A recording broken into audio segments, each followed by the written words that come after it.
Chapter 4 Season 4 is here, and I'm going to be breaking down everything new and talking about how it might affect competitive. This season is crazy. I've played a few games and already I'm liking the weapon meta, and the new locations are pretty nuts. There's a lot to unpack. Let's start out with the new locations. The locations is one of the craziest parts of the update. First off, there's 3 new POIs: Sanguine Suites, if I said that right, Relentless Retreat, and Eclipsed Estate. Each of these places have a vault that is heavily guarded by AI, security systems, and all kinds of stuff you would see in spy movies. These are going to be crazy places in competitive because they have a ton of metal, they're huge, they have so much loot. The only downside is they're on the outskirts of the map, but with the new rocket ram, which we're going to talk about later, that's not so much of a problem. The craziest thing that they changed with locations on the map is the forecast towers. These things are crazy. They spawn in the second zone, and if you capture them, it's like the forecast perk. You can see all of the zones for the rest of the game. But not only that, these spots have bosses that you have to kill to get the card to unlock that forecast perk. But when you kill the bosses, you get a gold gun and you get slurps for people on your team. We weren't sure if they were going to keep slurps in the game because slurps are crazy broken, but instead they added more of them. I'm not complaining though. So that spawns in the second zone, and then in the third zone, we still have caches where you can get even more slurps and crazier loot. Caches are still the same, except they spawn the Sharp Tooth Pump now instead of the Havoc Pump. We'll get into the weapon meta soon. But on top of that, we got the Loot Island still, where you can get even more slurps and the new mythic infiltrated shotgun. So that's what's new on the map. What's new in the weapon meta? First off, like I just said, there's a new infiltrated pump. This thing shoots pretty fast, it doesn't do too much damage to builds, and it doesn't do too much damage to players. I'm not saying it's bad though. It shoots just a little bit slower than the Maven, but has more range. Me personally, I think the Sharp Tooth Pump is still the best, but I've only played a few games, so it's definitely fairly balanced between the Maven, the Sharp Tooth, and this new infiltrated pump. From what I've seen so far, it's going to be kind of personal preference. But every season, after a couple days of playing, one shotgun usually stands out. 2 other new guns are the Burst Scoped SMG and the Twin Mag Assault Rifle, which is probably going to be the best thing for getting those range tags in competitive. Now we're just getting started. There is some crazy new items in the game. Starting out with the turret. So far, this is supposed to be in competitive. I don't know if it's gonna stay, but basically it's a briefcase that you can throw down like right at the start of a fight. You throw this thing down and it's just gonna target your enemy the entire fight. This could be so annoying to fight against. The only thing is, it's gonna be hard to convince myself to carry the turret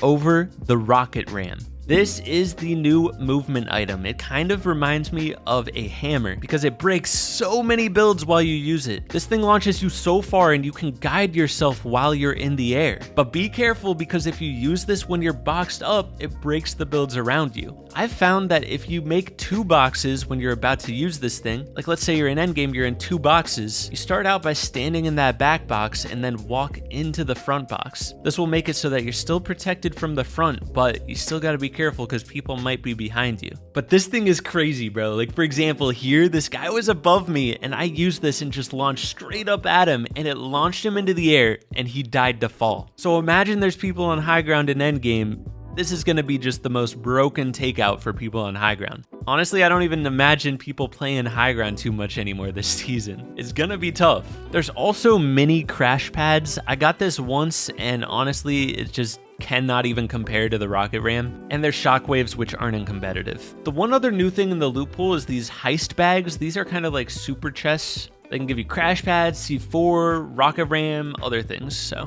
what about what's still in the game and what's unvaulted? First off, unvaulted, we got the C4, the silenced pistol, and silenced sniper. Now listen, they haven't said that the snipers in C4 aren't going to be in competitive, so they still could be in tourneys. I just can't imagine them staying in tourneys. We'll find out soon, but in the patch notes, they said what's not going to be in competitive.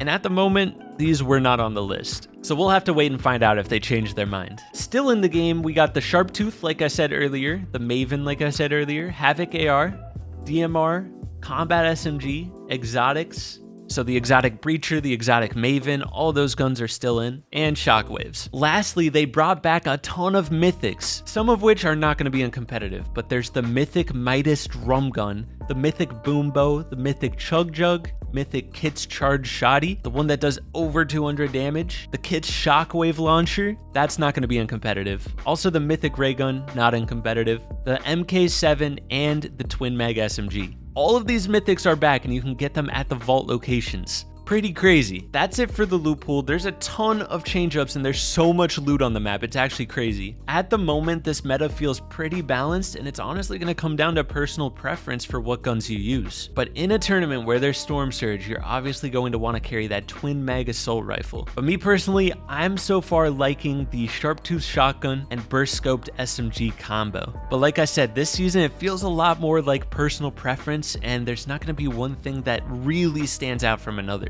We might see in a few weeks what people are really preferring. Another new thing in this season, which is honestly crazy, are the new Augments. In the past, Augments have honestly felt kind of useless, except for a few that stand out, but all of the new ones that they brought out seem pretty crazy. First off, the on-the-go Augment is not going to be in competitive. This one basically gives you just like crazy movement, like shockwaves and stuff like that. And since shockwaves aren't in competitive, it kind of makes sense that this wouldn't be either. Next, we got the Sniper Striker, which gives you Siphon every time you snipe someone. Ammo Drop, which not only grants ammo, but makes it so that enemies give you more ammo as well. First Shotgun, this one's probably going to be the craziest. Your first shoddy shot is better than any of your others. So if you get this perk, it's important that you're always reloading your shotgun so you can one-pump people more often. Then we got this Pistol perk, which lowers your shot rate but makes it do more damage. And then we got Fast Fisher, where you can swim faster and fish faster. So pretty crazy perks, pretty crazy weapon pool, pretty crazy new spots on the map. Everything is crazy. But the only thing that is not crazy is competitive. I mean, the ranks reset on the first day of the season, so that's a W, but like I kind of predicted, there's only going to be solo victory cups, duo cash cups, and the zero build tournaments. There's no FNCS, anything like that, because of the FNCS Global Championship. So this season's kind of just going to be a chill season, only cash cups, and at the end of the season, we should have the big announcement of what next year's FNCS is going to be. We're just going to have to make it through this slow season, but it's going to be all good. The one big change to competitive is now the forecast towers are going to give you points just like the island did last season. And since islands are still in the game, those are still going to give you points as well. And I assume vaults are going to give you points. I didn't see it in the patch notes, but yeah, lots of things to play for all throughout a game. Like the caches, we got the towers, we got the island. This meta is going to be very interesting to play and to watch at the Global Championship. Anyways, the last thing I want to say in this video is that we are updating all of the creative maps down below. The Final Moving Zone Wars, all-in-one 1v1 practice map. We're going to get all those new guns in. That way you guys can start practicing with the new meta. It's going to be really interesting to see the Rocket Ram played in the Final Moving Zone Wars map. I'm curious to see how it plays out. I'm also going to be hosting a tournament in my Discord and on stream tonight, and probably more throughout the next few weeks if tournaments don't start up soon. So join up in the Discord down below, go play those practice maps, and of course, enjoy the new season. Lots of content on the way, so stay tuned and I'll catch you in the next one. Peace.